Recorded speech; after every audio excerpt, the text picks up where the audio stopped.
Welcome everyone to Wednesday Night at the Lab. I'm Tom Zinnan. I work here at the UW-Madison Biotechnology Center. I also work for the Division of Extension, Wisconsin 4-H. And on behalf of those folks and our other co-organizers, PBS Wisconsin, the Wisconsin Alumni Association, and the UW-Madison Science Alliance, thanks again for coming to Wednesday Night at the Lab. We do this every Wednesday night by Zoom 50 times a year. Tonight, it's my pleasure to introduce to you Greg Vanderheiden. He's a professor at the University of Maryland, and I'm going to now ask him the 5 questions. Greg, where were you born? I was born in Norway, Michigan. Actually, we lived in Niagara, Wisconsin, but they didn't have any hospital there, so I was born just across the border in Norway, Michigan. And did you grow up then in Niagara? I grew up actually mostly in Appleton, Neenah, Menasha. I started off in Neenah and lived there up until 2nd grade, went to Niagara Falls, New York for 1 year, and then came back to Neenah, grew up there, and then to Appleton until I went to the University of Wisconsin. Very good. And what did you study here at the University of Wisconsin? I was in electrical engineering and then biomedical engineering. And then my PhD is a committee degree between engineering, communicative disorders, behavioral disabilities, special education, and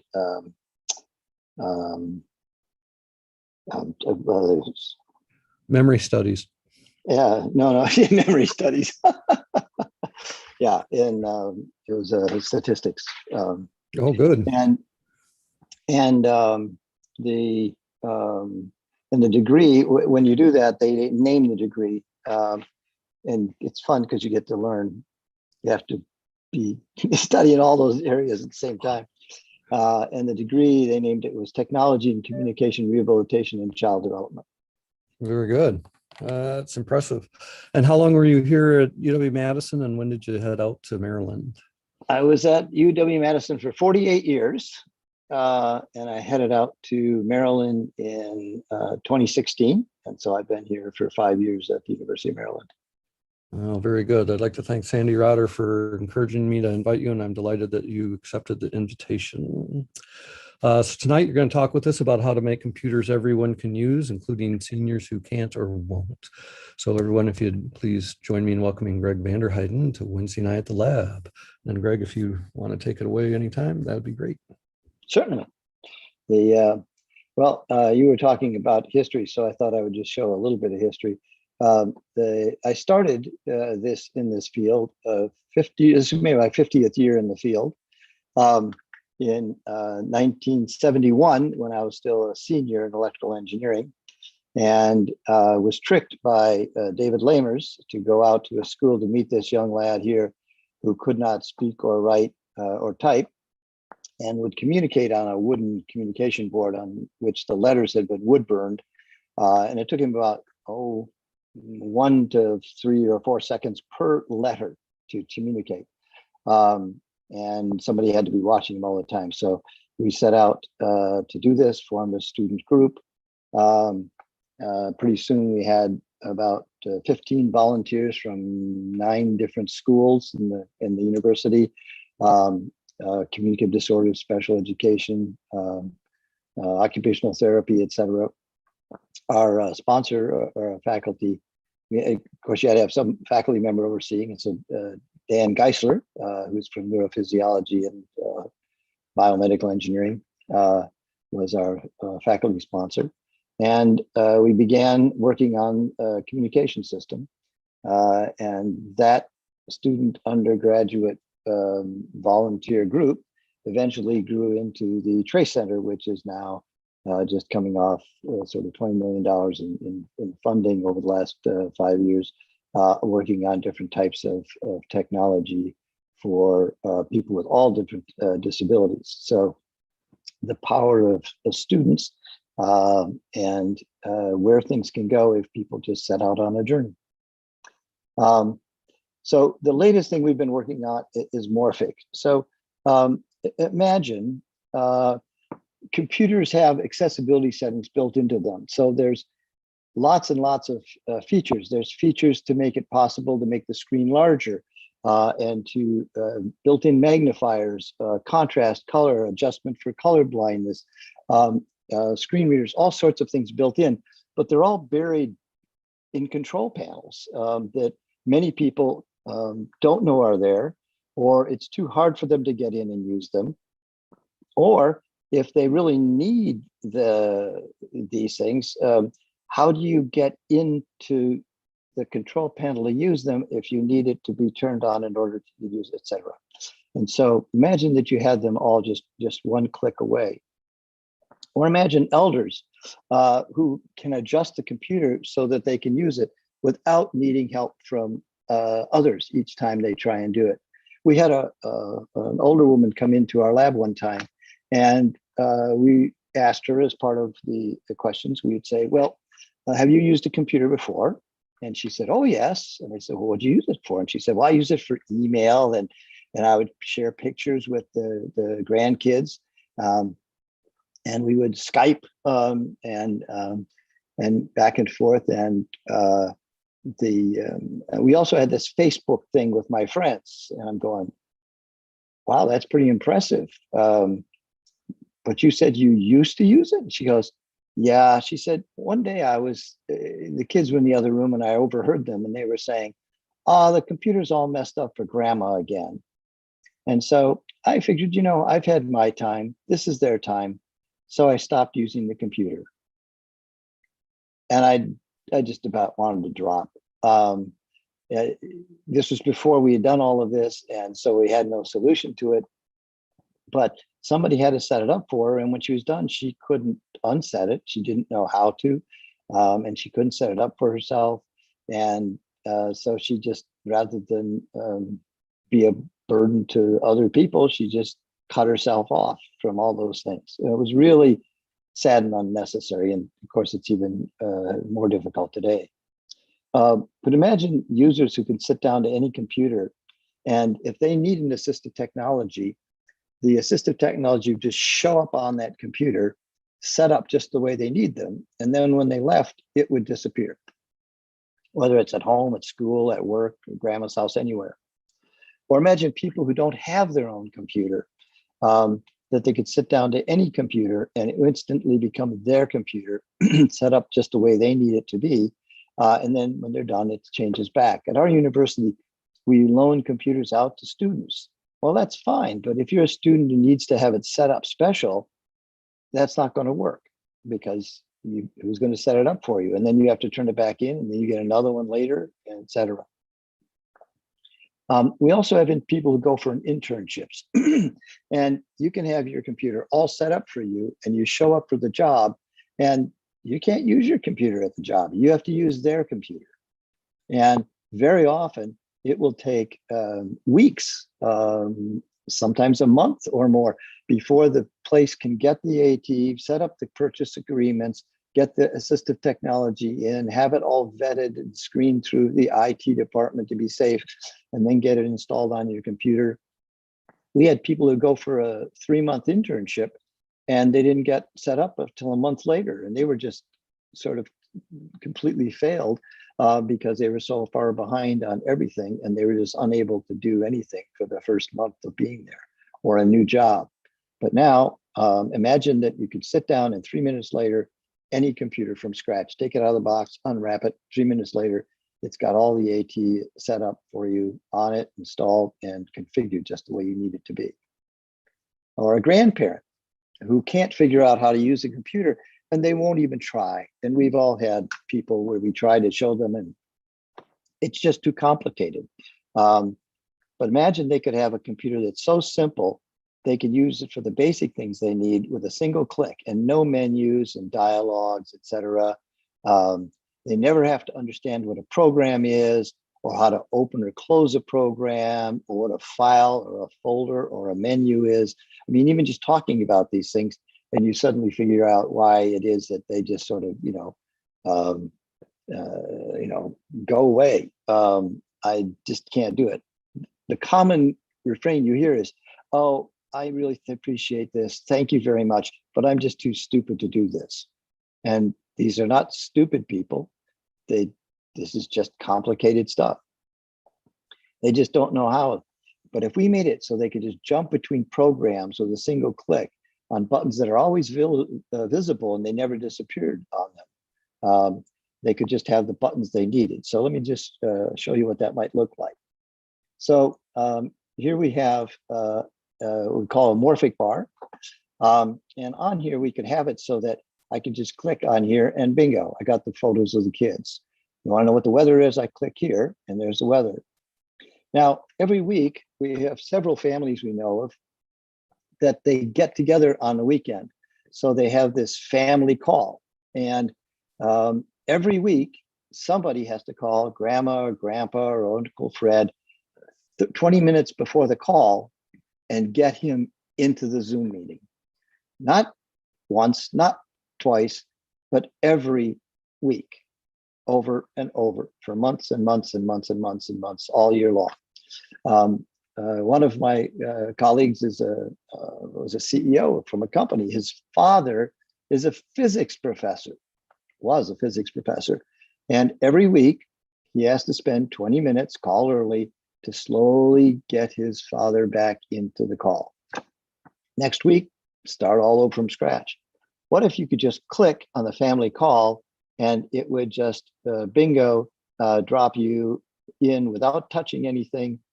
You just drop right into the call. So here I am inside the Zoom meeting, and it didn't have to do anything. It didn't have to launch it and then do this and do that. Just click and it just gets it, takes it, launches it, and drops you right into the meeting, ready to go. All right, so I'm going to leave that one since I'm in this one. Or somebody who wants to make a call and you have the Zoom, and it's really nice, except that you try to explain to them, well, you click on the little Zoom, and then on the side, you try and find the name in the list of the sort of addresses. Then you click on that, and then on the upper right-hand corner, there's a little thing that looks like a little phone icon, and you click on that, and then you pull it down, and then you click on the thing that says call. One click, and bingo, it's ready to start the call. I click start, and after I turn my camera on or not turn my camera on, and I'm into the Zoom call. Somebody wants to see worship service on Sunday, they click, and bingo, they're in the live stream service. They have a friend named Mary and Facebook, they just click and bingo, they're on Mary's Facebook.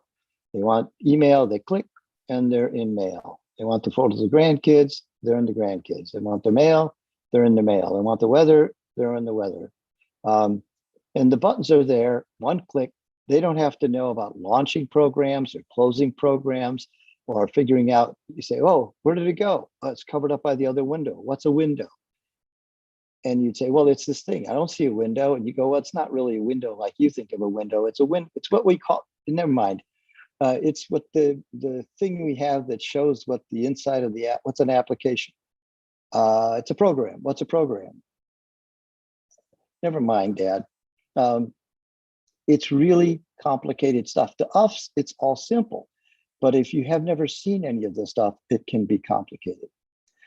Something like this can be set up, and it actually is simpler than even the iPad is. Now, it used to be that you got an iPad. When they came out, it was fantastic. It was really simple. There was just the tablet, and it had little icons. You could just put a few programs on there. They'd touch them, it would open the program. You push the button at the bottom, and whenever you got in trouble, and it would get you back to the page. But now what is it? The iPad itself has evolved and gotten better. You can multitask. If you swipe on the screen when you're not paying attention, all of a sudden you got two apps open at the same time, and you don't even know how you got there or how to get back out of it. You start off with a simple screen with buttons. You push a button, and it opens up an app. And now, how do I get out of it? It's like, where'd all my things go? Well, it's okay. You just have to close the program. How do you close the program?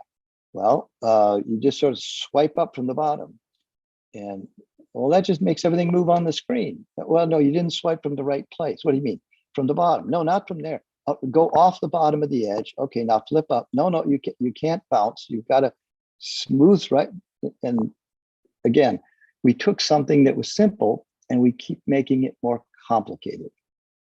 We figured it out. But now we've made it so even what used to be simple, we now have to have all these different and know the secret gestures to make it happen. Now, this is what it might look like for someone who is older, but you can also have different ones. So at a university, if you have somebody who is at the university and they're having trouble, we have students who are really good. We have professors who are at the top of their field. They are brilliant, but they can't figure out their technology. So one of the things I would like to introduce is what I call digital affinity. And it's a talent like athleticism, music, art, digital affinity.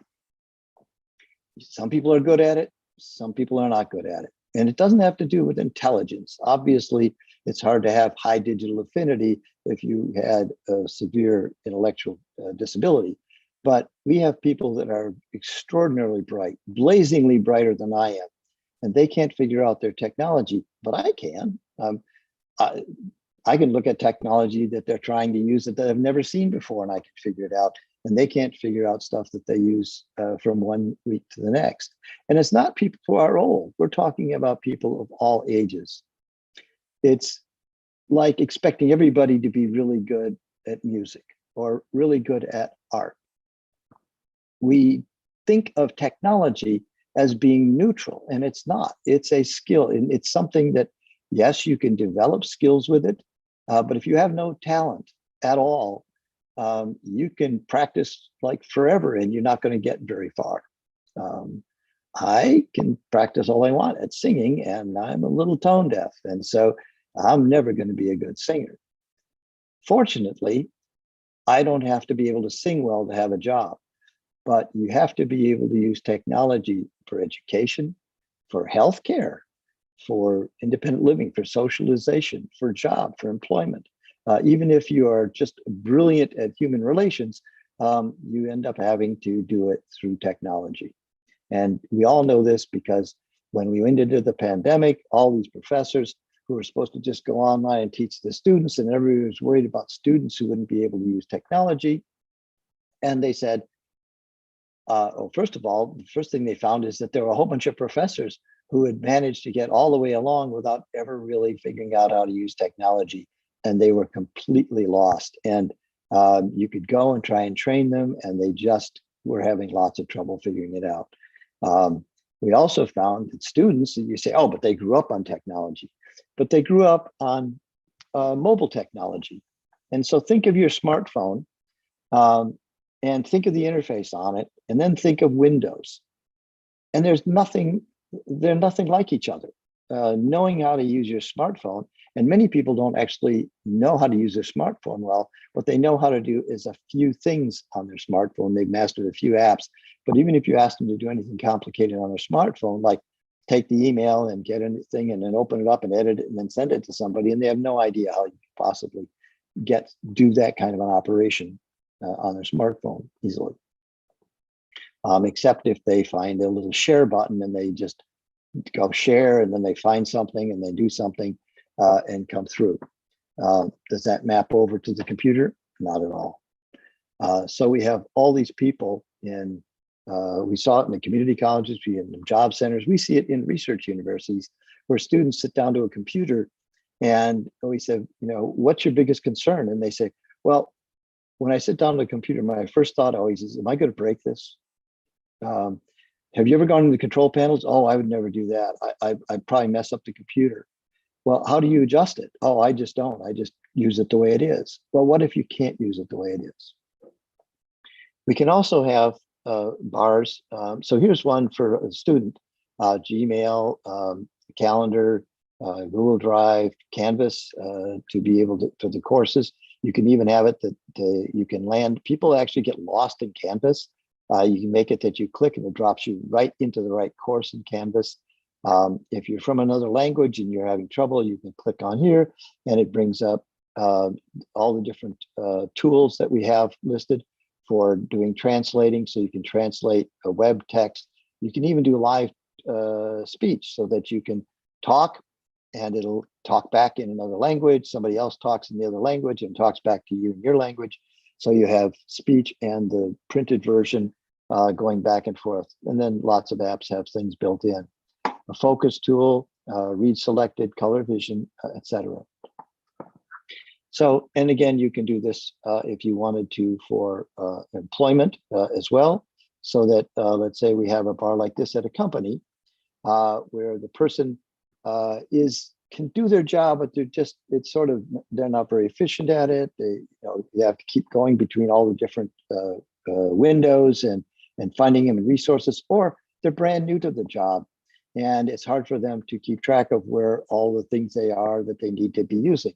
So you can make a bar where they click here, and that's basically their incoming. That's what they're supposed to work off of. They have a knowledge base that they can tap anytime they need to and jump back and forth with the click of a button. When they get to exceptions, they click here and it takes them to the special section, which explains how to handle exceptions.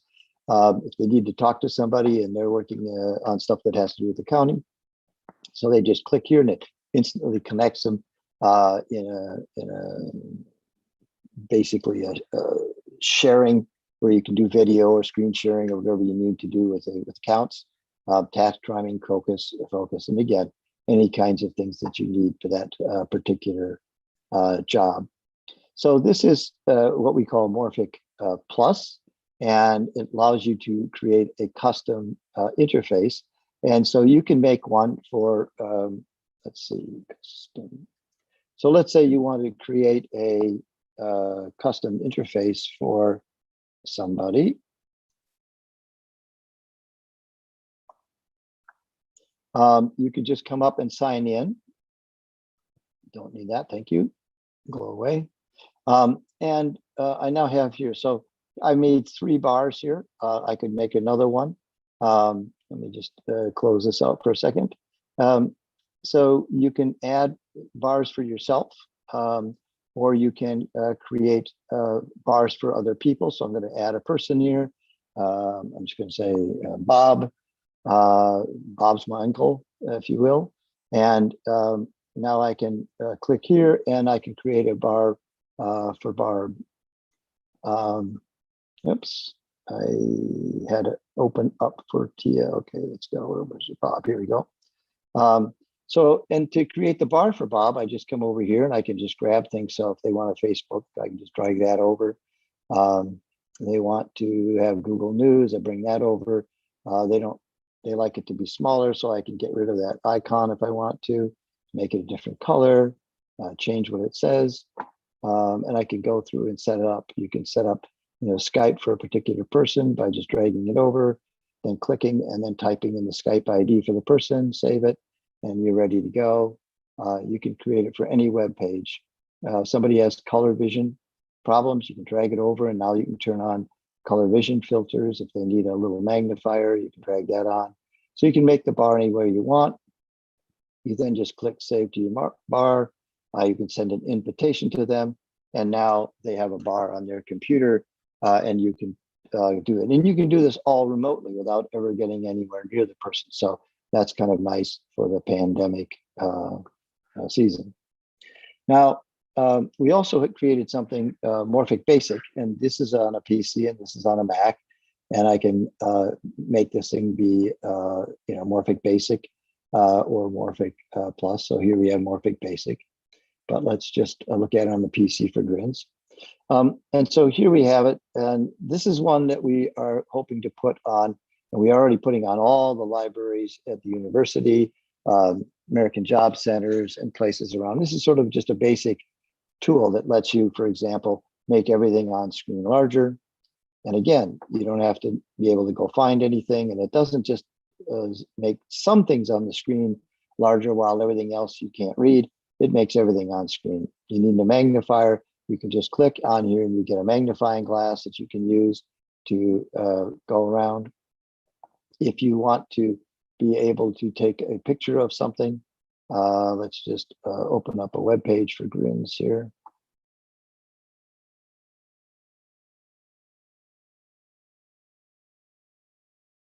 And we'll just go to Wikipedia. So let's say I'm doing a report, and so I'll open up a Word document here, and I want a picture in my report of bananas. So I can just come over here and click on the tool, and it lets me then select part of the screen, and I can just copy that That wasn't a very good one, so let me take another picture.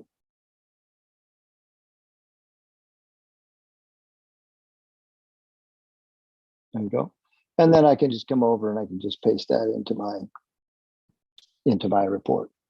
So, or my email or anything I want to. It also lets me, if people who have trouble reading, their tires, it's too small, they have dyslexia, they can just click and it reads the text aloud. Now you can't hear it reading because of the way we have the audio set up. I can hear it and you can't. You also change the contrast for people who are colorblind.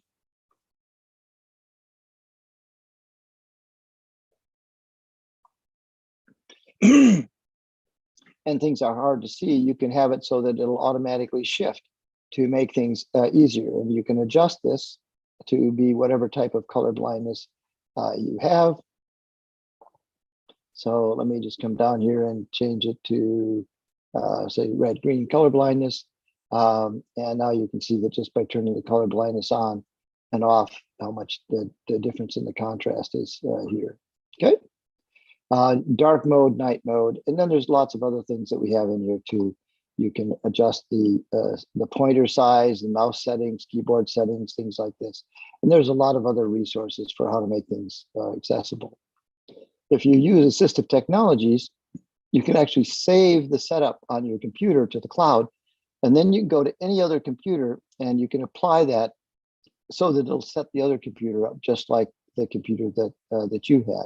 So this would allow you to be able to easily change either just the setup that you have, or you can also have it so that it would also apply all your technologies. We're working on something this summer actually called installation on demand, so that if you went to a computer and sat down and you needed a screen reader or special technology, it would actually, when you sat down, you just sign in and it would go fetch your AT, install it on the computer, configure it the way you need it to be, set up the whole computer for you. And then when you're done using it, it would take it all away again.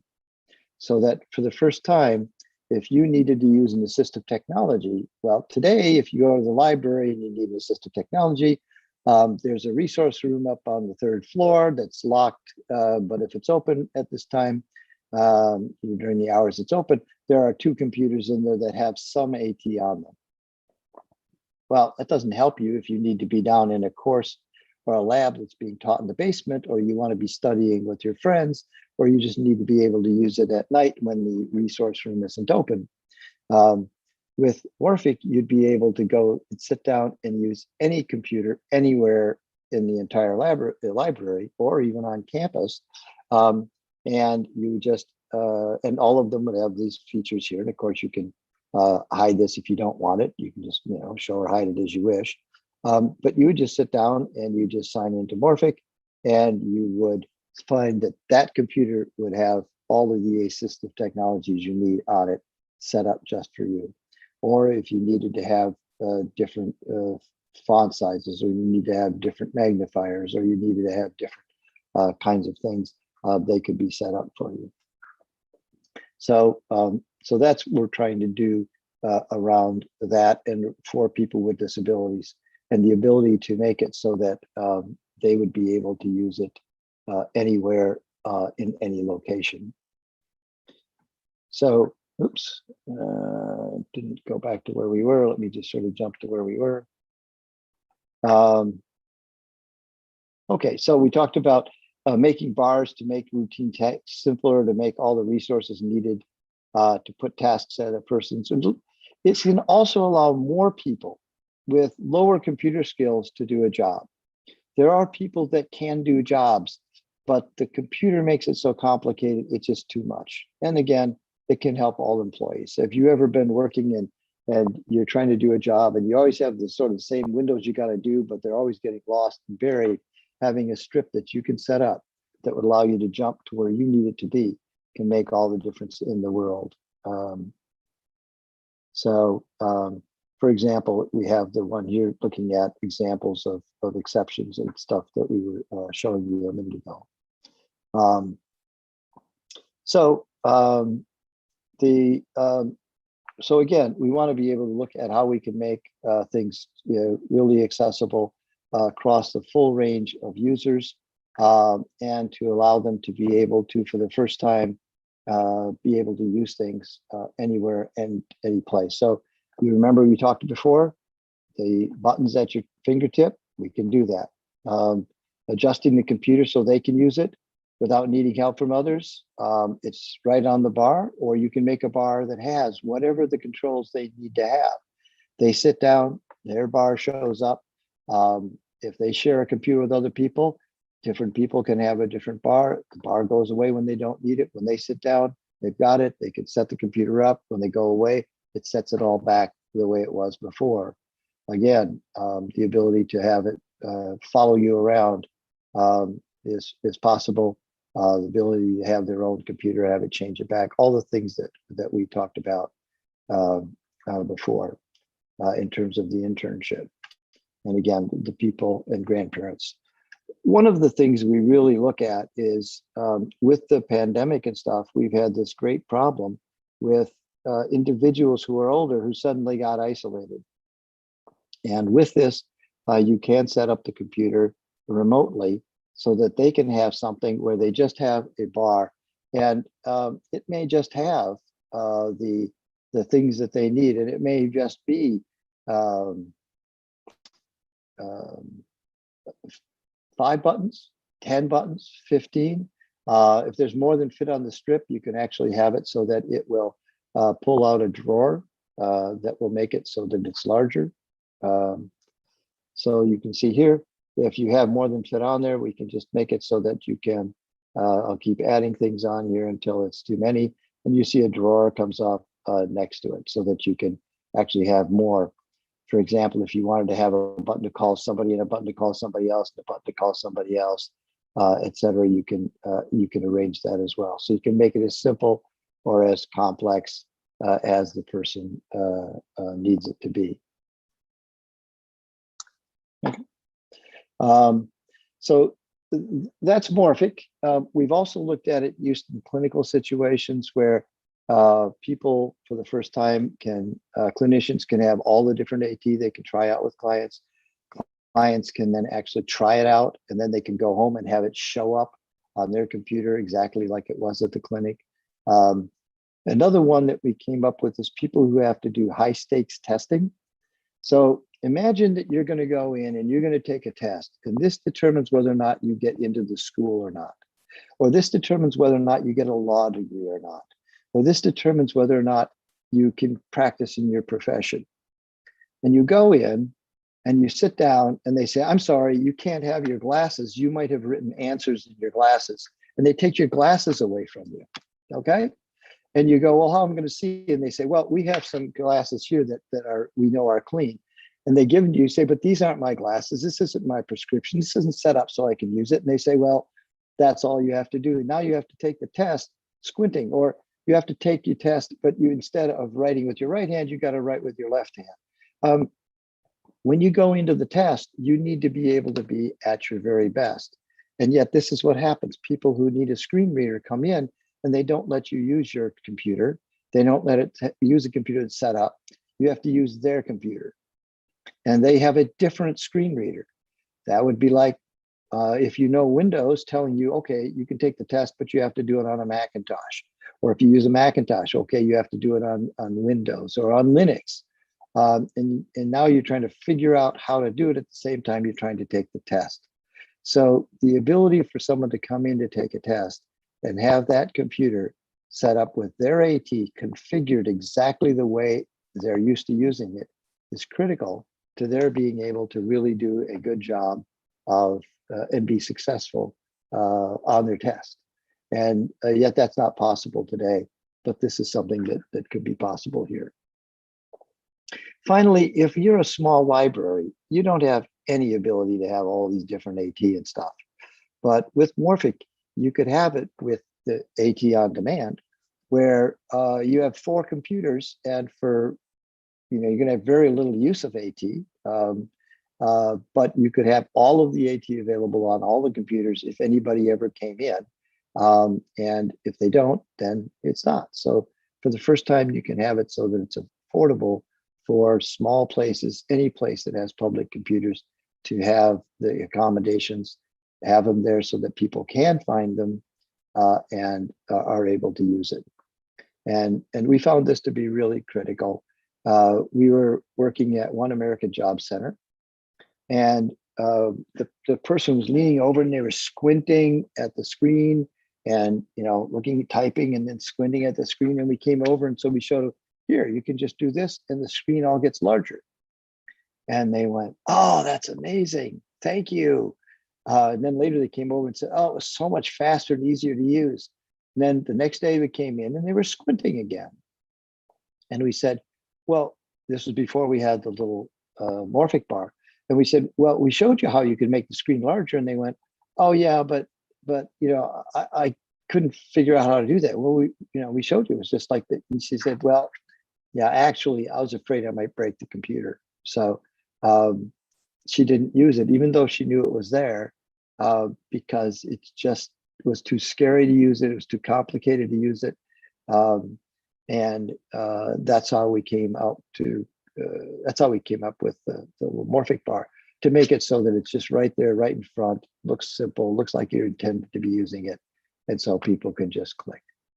So that's the sort of the long and short of what we've been doing. We've been also looking at trying to make the program simpler.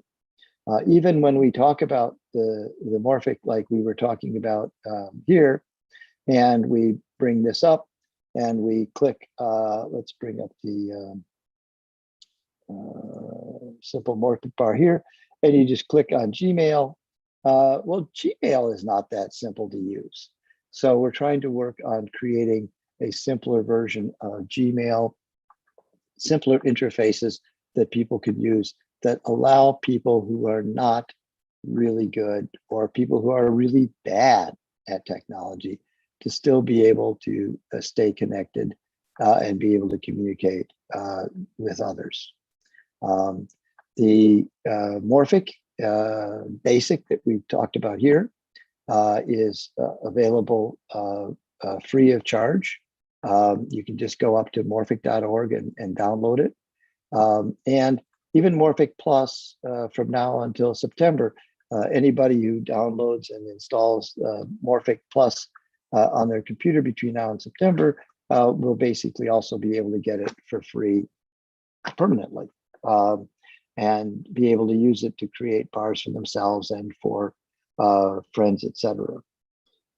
We also have the ability, for example, at the University of Maryland, they have a version that looks like the standard one, but it adds a few extra buttons to make it easier for students to get Google Drive, Elms, which is the Canvas here, and signing out.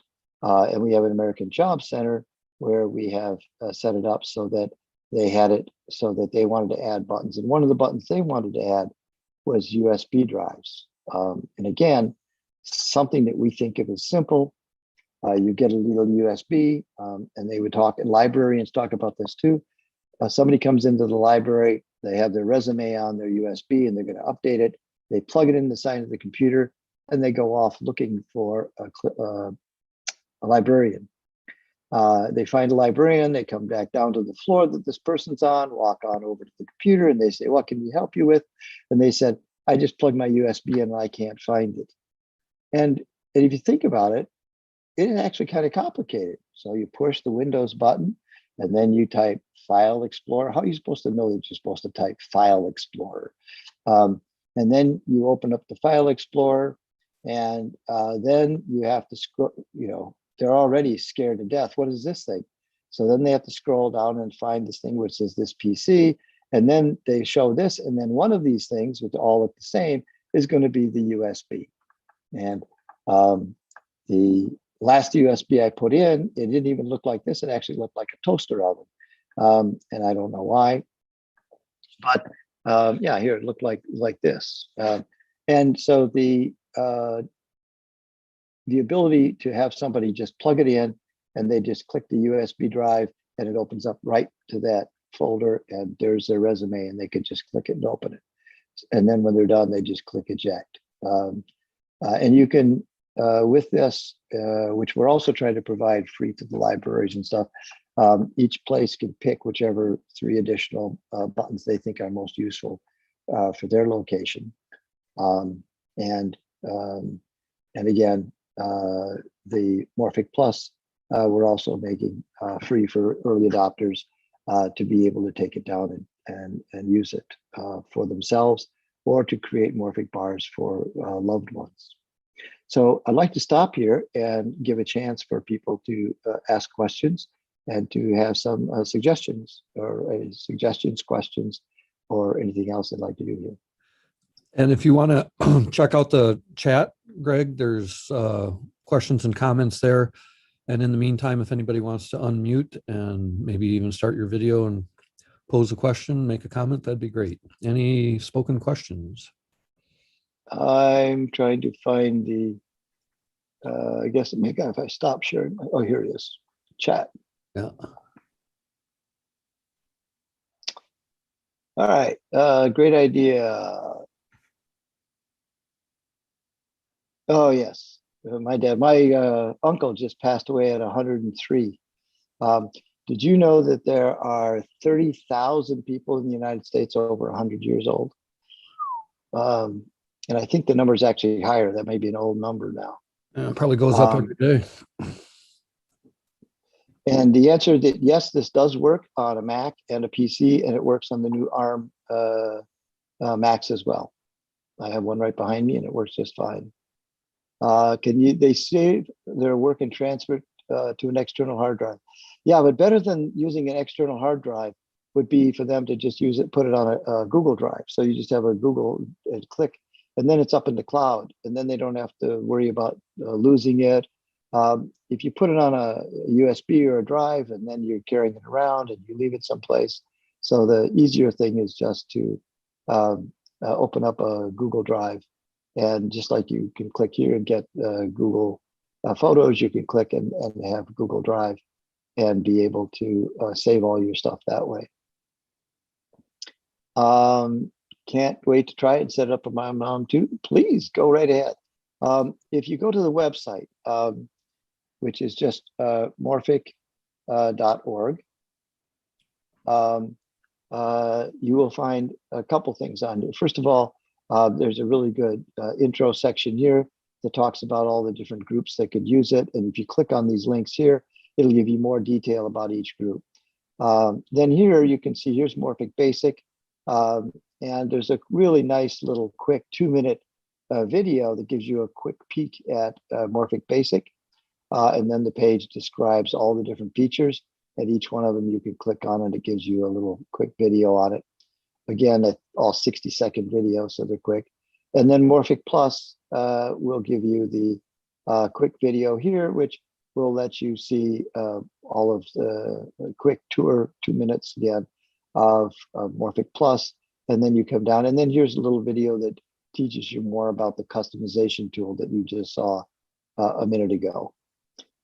There's 3 versions, the Morphic Basic, which is free, Morphic Plus, which is actually free for anybody who downloads it, installs it between now and September. And then Morphic Enterprise is the kinds that we would install in entire companies or libraries or places. And they have extra features and capabilities that we've talked about to make it easier to use in those contexts. Just click Get Morphic when you want to get it.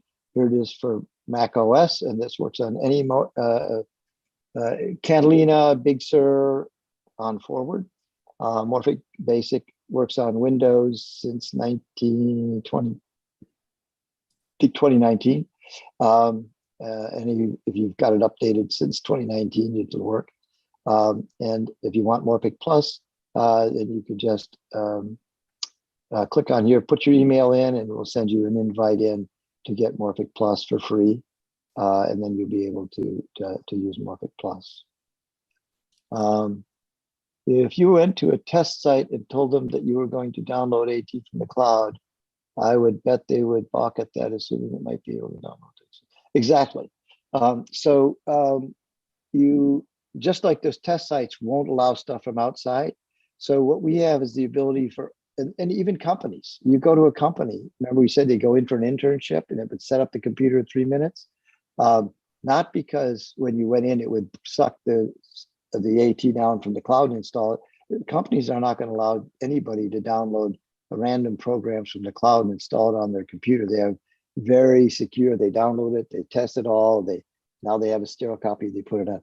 So what we would give them is they would have a drive that had all of the AT on the drive. They can test it all in advance. It's all sterile.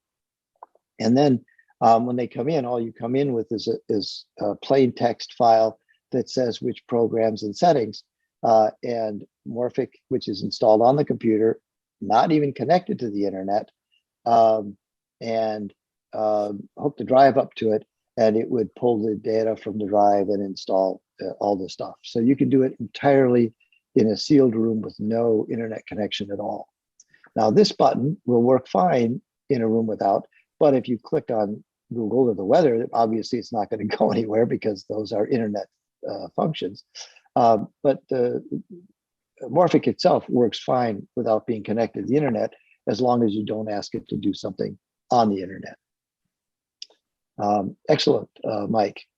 Great observation. At times I've helped medicine library users use these library computers. Windows is not normally really easy, but the public library is next to impossible.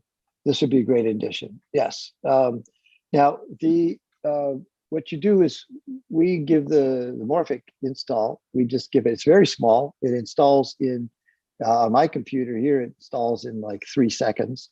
So they would download it. The one for the Mac is written in Swift. The one for the PC is written in C#. And so they can go through and use their tools very easily to security screen it and stuff. And then they install it on their computers.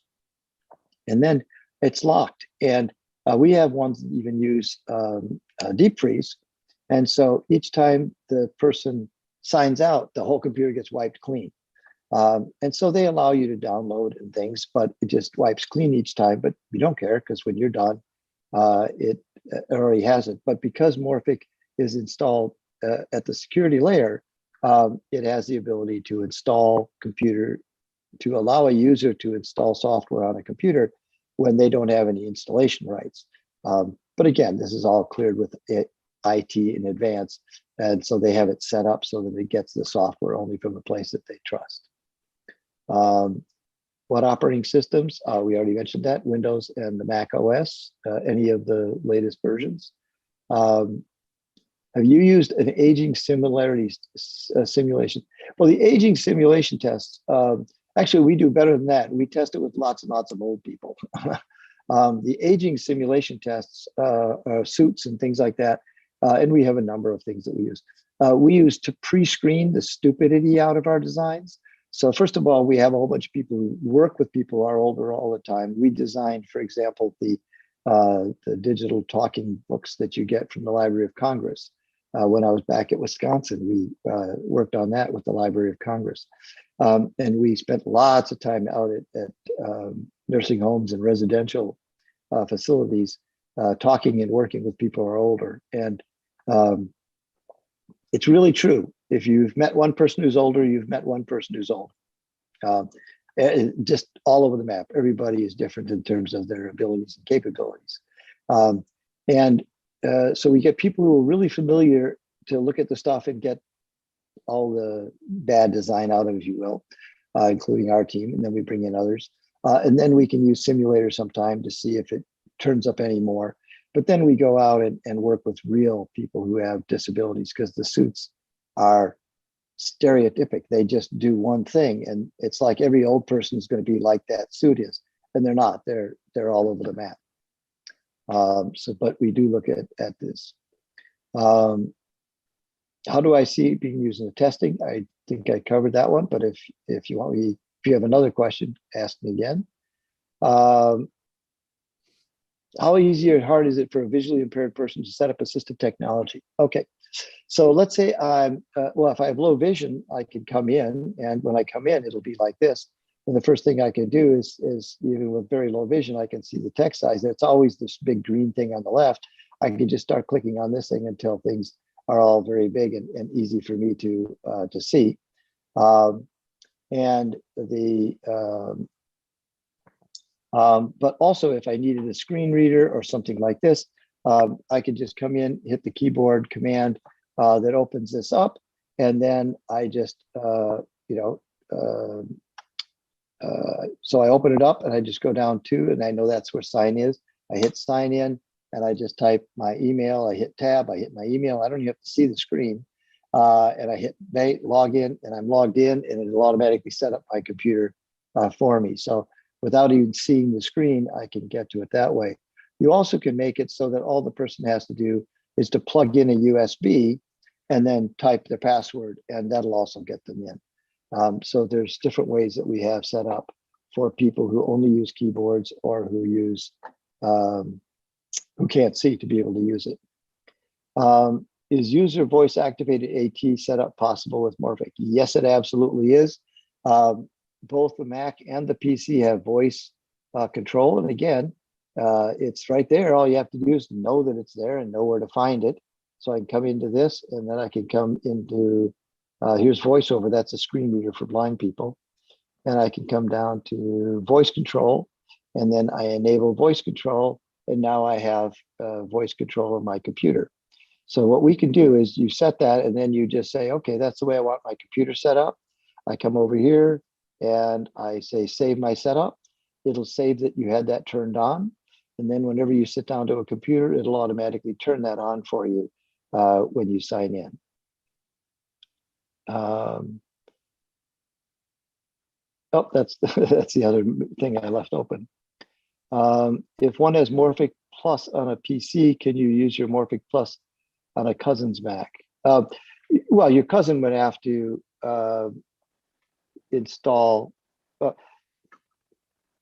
Morphic Basic and Morphic Plus are actually the same program.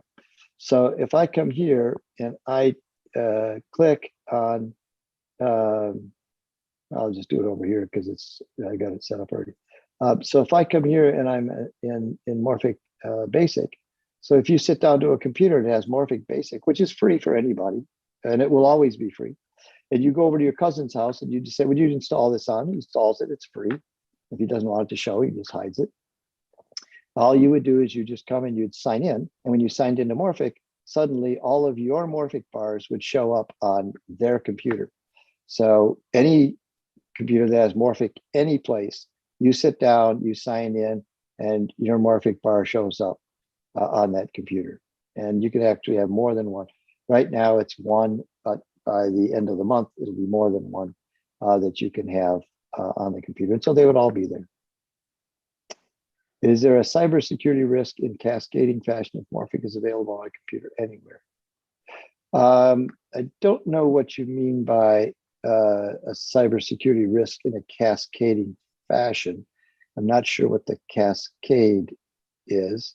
Raj, do you want to I'm sorry. that? Yeah, Dareth, you actually asked a question slightly different than you said. If you have it on a PC, can you have it show up on a cousin's Mac? And the answer is yes. So here you see this on the PC, and if I come over here and I signed in on this one, sign into Morphic. So I'll just sign in and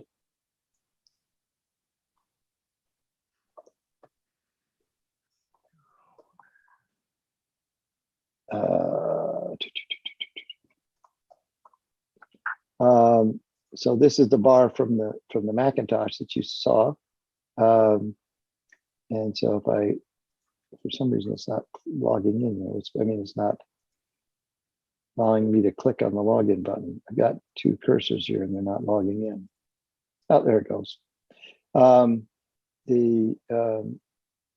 It will come up and it will, something's not working here.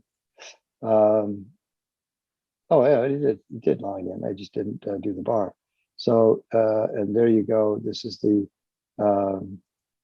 My simulation must be way overloaded. You can see it's really slow.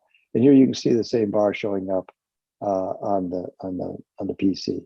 So here's the bar from the Mac, and here's the bar from the PC. This one's a little larger because my screen's larger because I enlarged the screen. But if I had this smaller screen, you'd have it. And any extra buttons that don't show up there, I can click on the thing, and here you see them show up here.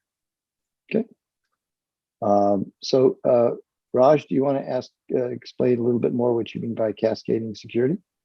Yes. My idea is you mentioned that a user can use any computer, say he's at work or he's at home or he's at friend's house, and if he signs in, his screen will pop up. My question is, if you were to be at a computer screen, no, his screen doesn't pop up, just his Morphic bar. Okay, the Morphic bar pops up. Is there any way malware can come in on when he works on it, on the Morphic bar? And if he were to do some operations, is it possible for a hacker or a malware to come in? And if he starts using his particular portion on other computers, can the malware travel with him wherever he uses it? And so in a way, cripple the system ultimately. Yeah. The answer is no, because there's actually nothing that travels except a definition of what these buttons should look like. So the code here is already on this computer. And what I did is when I come here and I sign in, it says, okay, create a button that says photos of grandkids. And that when you click on it, it opens up a web page. So the clicking on this doesn't do anything that I couldn't have done by just typing photosgoogle.com in a browser. And if the browser was blocked here, so it couldn't go there, then when I click on here, it can't go there. So it's kind of like when I click on this, all it does is it opens a browser and types in weather.com. That's all it does. And the code to do that is on this computer. It always was on the computer, even before I sent down the definition. All I sent down was the URL. And all it did is what I could have done on a keyboard on here already. Same thing, family call. All that does is it just launches a Zoom with a particular meeting number, et cetera. But I could have done that by just typing zoom.com and typing in the meeting number here. So it's not giving me any capability to do anything on this computer that I couldn't already do on the computer. It just makes it easier. So it's kind of like, think of it as being a browser and these shortcuts. These shortcuts don't let me do anything on the browser that I can't do up here. They just make it so I can do it easier. So think of this as being just like a bunch of really sophisticated shortcuts that work not only just in a browser, but on the browser, the computer, et cetera. But there's nothing you can do on the bar that you couldn't do without the bar. Does that help? So does it mean that your Morphic system has no security issues at all, and nobody can interfere with the function of the Morphic system? It's so tightly built that there is no question of any security threat coming to the Morphic system. Yes. And that's why we don't have to worry about funding, because Apple and Microsoft and IBM all come to my door every day because I know how to write perfect code that nobody could ever hack through. No, nothing. There's nothing that is absolutely secure. Clearly, NSA can't. Super security people can't. But we've done a lot of work to do this, and actually, as a part of our development, we're actually bringing in and hiring gray hat hackers and then giving them a reward of $10,000 if they can break into our system. So yes, we are trying to do everything we can in that direction. I'm sure that somebody can figure out some way of breaking or hacking any piece of software. And that's why we keep looking, watching, and patching. But we've set this up in such a way that basically it doesn't do anything you can't already do on the computer. You can just do it faster. What we're spending a lot of our time trying to do is to make sure that nobody can data mine information about the user. And so if you look at our thing, you'll see that we actually have a security and privacy experts from around the world working on a special counsel to oversee the work we're doing to try to make sure that we make it absolutely as secure and private as possible, but and hopefully also secure from hacking. But if you know of or you specialize in that, we would love to have you take a run at that, or point us to somebody else who could take a run at it, because we are very interested in that. But that is one of our priorities. So we've done it as best we can. How good we are, that we will find out. I find your work very interesting, unique, and I had never come across something like this. It's so easy to use and nice. And I want to ask you, I see that it's all being used now for civilian purposes. Do you think there is some possibility of using in military applications?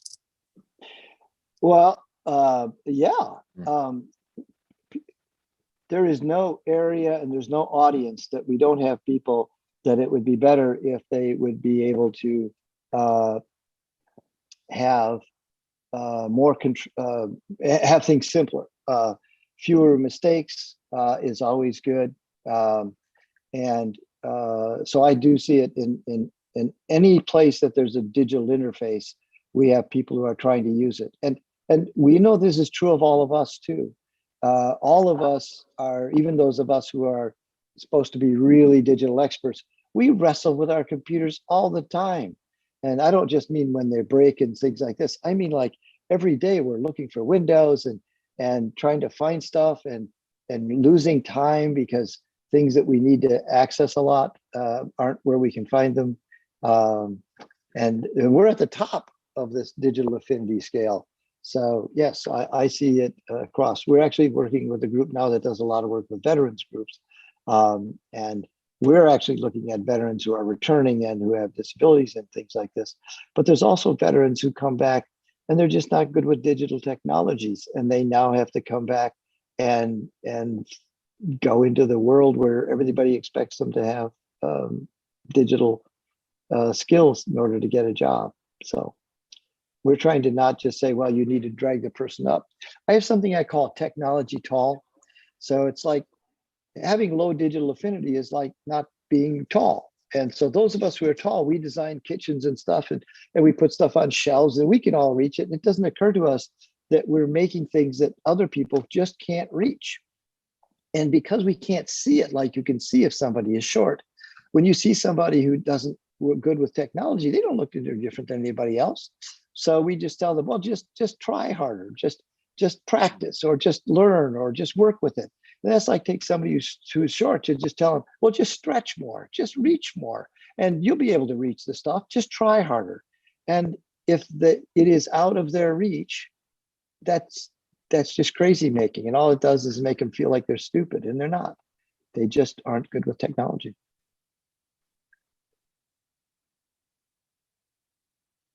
What program do you use to get your, what program? Oh, I use Parallels. And if you say, well, does that work on your Mac ARM? And the answer is not yet. So Parallels works only on Intel Macs. So I usually have like 3 or 4. That's probably why this is slow for you. I usually have 3 or 4 different Windows machines running in parallel with my Mac machine. Other questions, comments? I invite you all to come get it. It's free, and then critique it.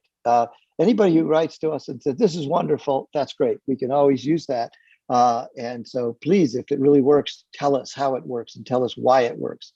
But if you have criticisms of it, don't say, well, he's a nice guy, he's trying to do nice things, I'm not going to tell him, something negative. Just like the security kind of thing. however good it is, it's got to be better. If you find something that you have a problem with, tell us. If you have a solution, that's great. Tell us that too, but you don't have to have a solution. Just if you ran into a problem, tell us. But if you do it and it works well, tell us about that too, because each one of these things, sometimes people come up and say, oh, it's really, really great. Thank you for designing it to do blah, blah, blah. And I went, oh, we never even thought of it using it for that. And so any feedback is great to have. And as I said, come get it now. It's free, and it'll stay free if you come get it now. Thank you very much. Any other questions for Greg? Comments? I'm looking for the snark button control. All right, so that didn't I work. can't wait to see where this goes to help make computers with you. Yeah. Good. Oh, what's going to happen with Aaron Rodgers? Don't know. I grew up my whole life.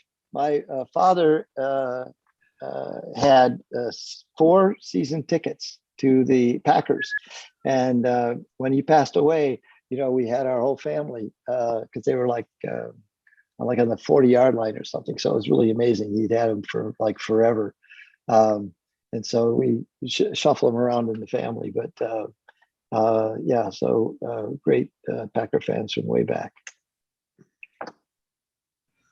Very good. Are we receiving enough user feedback? The answer to that is always no.